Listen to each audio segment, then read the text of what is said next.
সবাইকে জয় যিশু। আমাদের মহান প্রেমময় পিতা প্রভু যীশু খ্রিস্টের নামে আমি আজকে সকালে সবাইকে স্বাগত জানাই।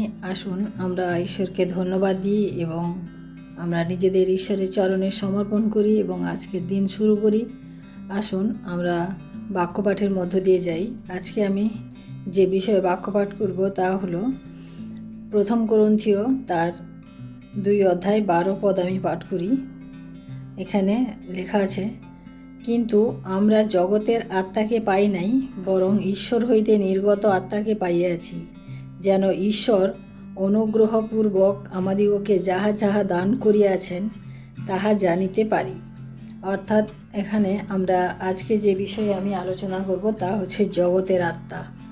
আমরা যে আত্মা পাই সে ঈশ্বরের আত্মা, সে পবিত্র আত্মা নয়, কিন্তু আমরা জগতের আত্মা। জগতের আত্মা মানে কীরকম? জগতের আত্মা আমাদের জগতের আত্মার সম্বন্ধে আমাদের জানতে হলে আমরা ঈশ্বরের বাক্য থেকে আমরা দেখব। অর্থাৎ ঈশ্বরের আত্মা জগতের আত্মা এক নয়, কারণ ঈশ্বরের আত্মা আমাদিগকে যেইভাবে পরিচালনা করে, জগতের আত্মা ঠিক তার উল্টোভাবে আমাদিগকে পরিচালনা করে। তাই আসুন আমরা জগতের আত্মা কত প্রকারের আছে আমরা সেটা আজকে দেখব।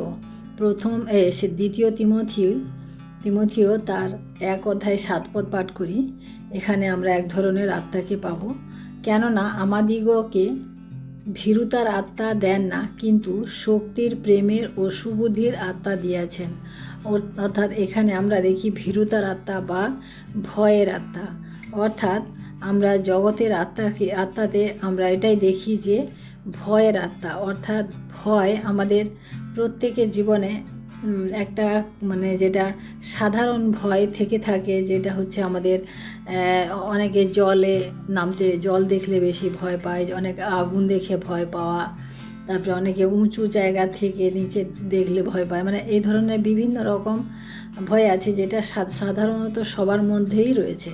কিন্তু জগতের যে ভয়ের আত্মা, সেখানে আমরা দেখি যে অনেকে মৃত্যুর ভয়, অনেকে মৃত্যুর আশঙ্কা, হয়তো মনে করে যে আমি হয়তো মারা যাব, বা আমার সাথে হয়তো অনেক কিছু খারাপ হবে, আমি হয়তো অনেক অসুস্থ হয়ে যাব। এই ধরনের যে নেগেটিভ চিন্তাধারা, এটা কিন্তু আমাদের জগতের আত্মা থেকে আসে। কারণ ঈশ্বরের আত্মা আমাদেরকে এইভাবে বলে না। ঈশ্বরের আত্মা আমাদিগকে উৎসাহিত করে, আমাদিগকে সান্ত্বনা দেয়, আমাদিগকে আশার আলো দেখায়। কিন্তু জগতের আত্মা আমাদিগকে নিরাশার দিকে নিয়ে যায়। আমরা দ্বিতীয় পদ দেখব, রোমীয় তার 11 অধ্যায় 8 পদ। ঈশ্বর তাহাদিগকে জড়তার আত্মা দিয়াছেন, এমন চক্ষু দিয়াছেন যাহা দেখিতে পায় না, এমন কর্ণ দিয়াছেন যাহা শুনিতে পায় না অদ্য পর্যন্ত। অর্থাৎ বলছে জগতের আত্মা যে জড়তার আত্মা, ওটা আমাদের শয়তান দিয়ে থাকে, জড়তার আত্মা। অর্থাৎ আমরা দেখেও দেখি না, শুনেও শুনি না। অর্থাৎ আমরা কোনো ভালো কিছু আমরা দেখেও গ্রহণ করি না, আবার অনেক খারাপ কিছু সেটাও আমরা দেখি না, বা সেখানে কোনো আমরা রিয়াকশান করি না। সেই জন্য আমাদেরকে এখানে বলা আছে যে জড়তার আত্মা, আমরা জড়তার মতো, আমাদের কোনো রকম কোনো অনুভূতি থাকে না। সেই আত্মা আমরা শয়তানের থেকে পাই। কারণ শয়তান আমাদিগকে সবসময় এই ধরনের একটা এই ধরনের একটা পরিস্থিতি আমাদের তৈরি করে, যাতে আমরা কোনো খারাপ কিছু ঘটে যাচ্ছে আমাদের চোখের সামনে, তাও আমরা না দেখার ভান করে চলে যাই, বা দেখি না, বা সেখানে আমরা কোনো রিয়াকশান করি না। সেই জন্য বলছে যে সেটা হচ্ছে আমাদের জড়তার আত্মা, এটা হচ্ছে জগতের আত্মা। ঈশ্বর হইতে এরকম আত্মা পাওয়া যায়, দেয় না, ঈশ্বর দেন না। আমরা তারপরে হোশিয়া পুস্তকের 5 অধ্যায় 4 পদ আমরা পাঠ করি। এখানে আমাদের দিকে বাক্য বলে, তাহাদের কার্য সকল তাহাদিগকে তাহাদের ঈশ্বরের প্রতি ফিরিয়ে দেয় না, কেননা তাহাদের অন্তরে ব্যভিচারের আত্মা থাকে এবং তাহারা সদাপ্রভুকে জানে না। অর্থাৎ এখানে আমরা দেখি ব্যভিচারের আত্মা। অর্থাৎ যারা যাদের মনে সব সময় একটা খারাপ চিন্তাধারা থাকে, বিশেষ করে বর্তমান যুগে আমরা দেখি যে মানুষ এত নিচে নেমে যায় যে মেয়েদেরকে দেখলে, বিশেষ করে মেয়েদেরকে দেখলে তাদের মনে একটা খারাপ চিন্তাধারা উপস্থিত হয়, অর্থাৎ তারা এভাবেই চোখের দৃষ্টিতে ব্যভিচার করে, মনের চিন্তায় তারা ব্যভিচার করে। কিন্তু তারা জানে না যে এও আমার ঈশ্বরের সৃষ্টি, আমারই ভাই বা বোন হয়। কিন্তু জগৎবাসী তা মানে জগতের লোক তা ভাবে না, তাদের মনে একটা অন্যরকম লালসা বা অন্যরকম মানে কি বলবো, লোভ থেকে যায়। তাই এই যে আত্মা, যেটা ব্যভিচারের আত্মা, এটা আমাদেরকে আরও ঈশ্বরের থেকে অনেক অনেক দূরে সরিয়ে দেয়, আমাদেরকে নরকের দিকে নিয়ে যায়।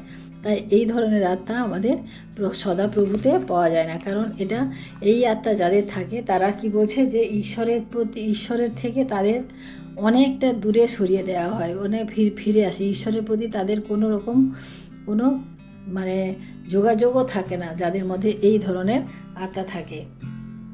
আমরা ইফিসীয়তা 2:2 পাঠ করি, এই সকলেতে তোমরা পূর্বে চলিতে এই জগতের যুগ অনুসারে আকাশের কর্তৃত্বাধিপতির অনুসারে যে আত্মা এখন অবাধ্যতার সন্তানগণের মধ্যে কার্য করিতেছে, সেই আত্মার অধিপতি অনুসারে চলিতে।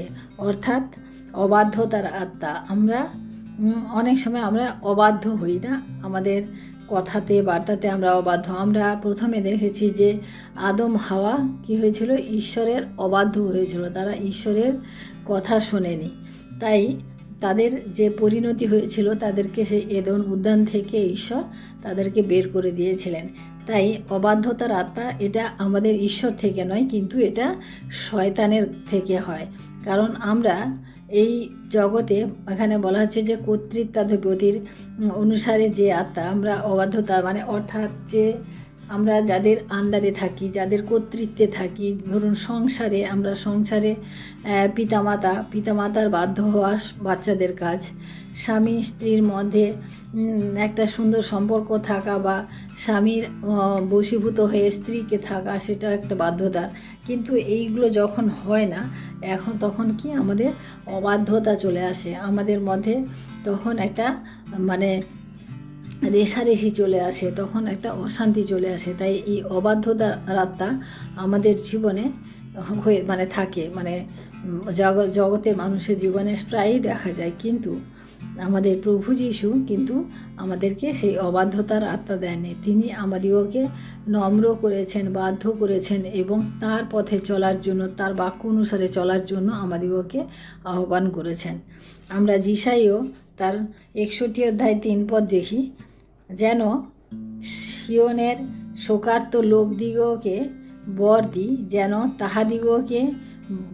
তাদিগকে ভস্যের পরিবর্তে শিরভূষণ, শোকের পরিবর্তে আনন্দ তৈল, অবসন্ন আত্মার পরিবর্তে প্রশংসারূপ পরিচ্ছদ দান করি। অর্থাৎ নিরাশার আত্মা, মানুষ হতাশায় নিরাশায় আজকে জর্জরিত।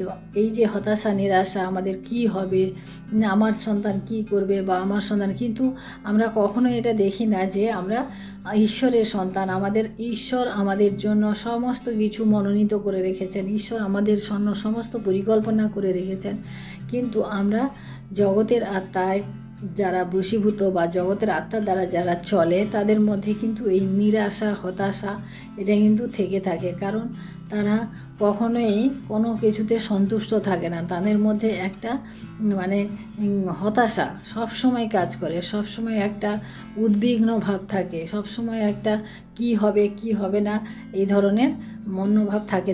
কিন্তু তারা ঈশ্বরের উপরে বিশ্বাস করে না, কারণ ঈশ্বরের উপরে যারা বিশ্বাস করে তারা কিন্তু এভাবে হয় না, তাদের আত্মা কিন্তু এই নিরাশাময় হয় না, তাদের আশা থাকে। কারণ আমাদের আশা রয়েছে, আমরা প্রভু যীশুর সাথে পুনরায় দ্বিতীয় আগমনে আমরা তার সাথে আমরা আবার যাব, আমরা এই হচ্ছে আমাদের আশা। কিন্তু এই আশা ছাড়া আমাদের আর জগতে কি আশা থাকতে পারে, আর কি থাকতে পারে? আমরা এই জগতে যতদিন আছি ঈশ্বর আমাদেরকে যেভাবে চালাবেন আমরা ঠিক সেইভাবে চলবো। তাই আমাদের মধ্যে হতাশা নিরাশা এটাকে দূর করতে হবে, কারণ এই হতাশা নিরাশা আমাদেরকে আরও শারীরিকভাবে ফিজিক্যালি আমাদেরকে অসুস্থ করে দেয়, আমাদেরকে কোনো ভালো ফল তো দেয়ই না, কিন্তু আমাদের মন্দটা বেশি হয়। কারণ আপনি যত নিরাশা এবং হতাশার মধ্যে থাকবেন আপনার তত প্রেশার বাড়বে, তখন ব্লাড প্রেশার বাড়বে, তখন সুগার বাড়বে, আরও কি অনেক কিছু হতে পারে। কিন্তু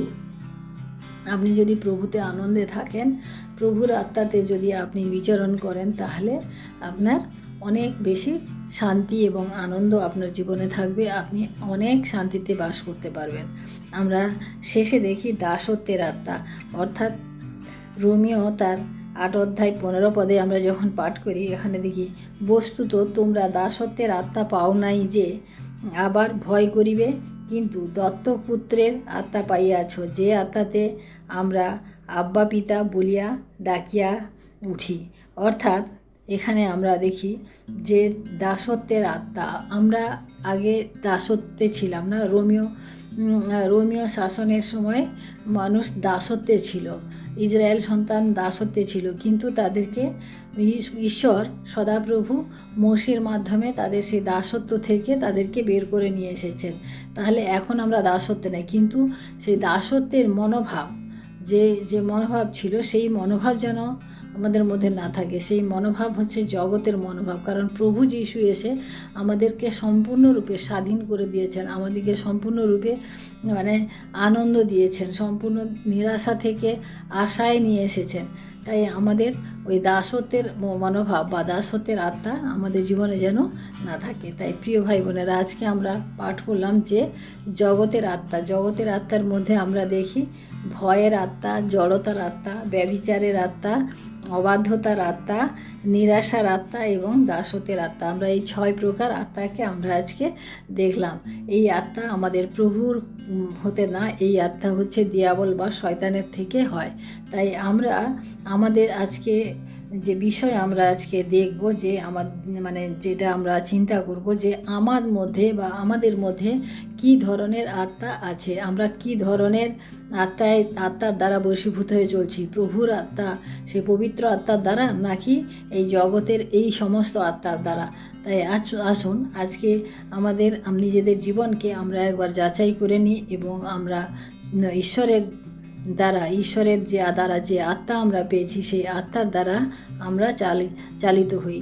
আসুন আমরা আজকে প্রার্থনা করি এবং ঈশ্বরকে ধন্যবাদ দিই যে তিনি তার বাক্যের মধ্য দিয়ে আমাদেরকে এই শিক্ষা আজকে দিলেন। ধন্যবাদ মহান প্রেমময় পিতা, তোমার মহানামের ধন্যবাদ প্রশংসা করি প্রভু। তোমার অনুগ্রহ দয়াতে প্রভু আজকের এই দিন আমরা দেখতে পেলাম প্রভু, তাই তোমাকে ধন্যবাদ করি প্রভু তোমাকে ধন্যবাদ করি প্রভু। আজকে যে জগতের আত্মা সম্পর্কে আমরা আজকে যে শিক্ষা করলাম প্রভু, এই জগতের আত্মা প্রভু তোমা হইতে নয়, সম্পূর্ণ শয়তানের থেকে প্রভু।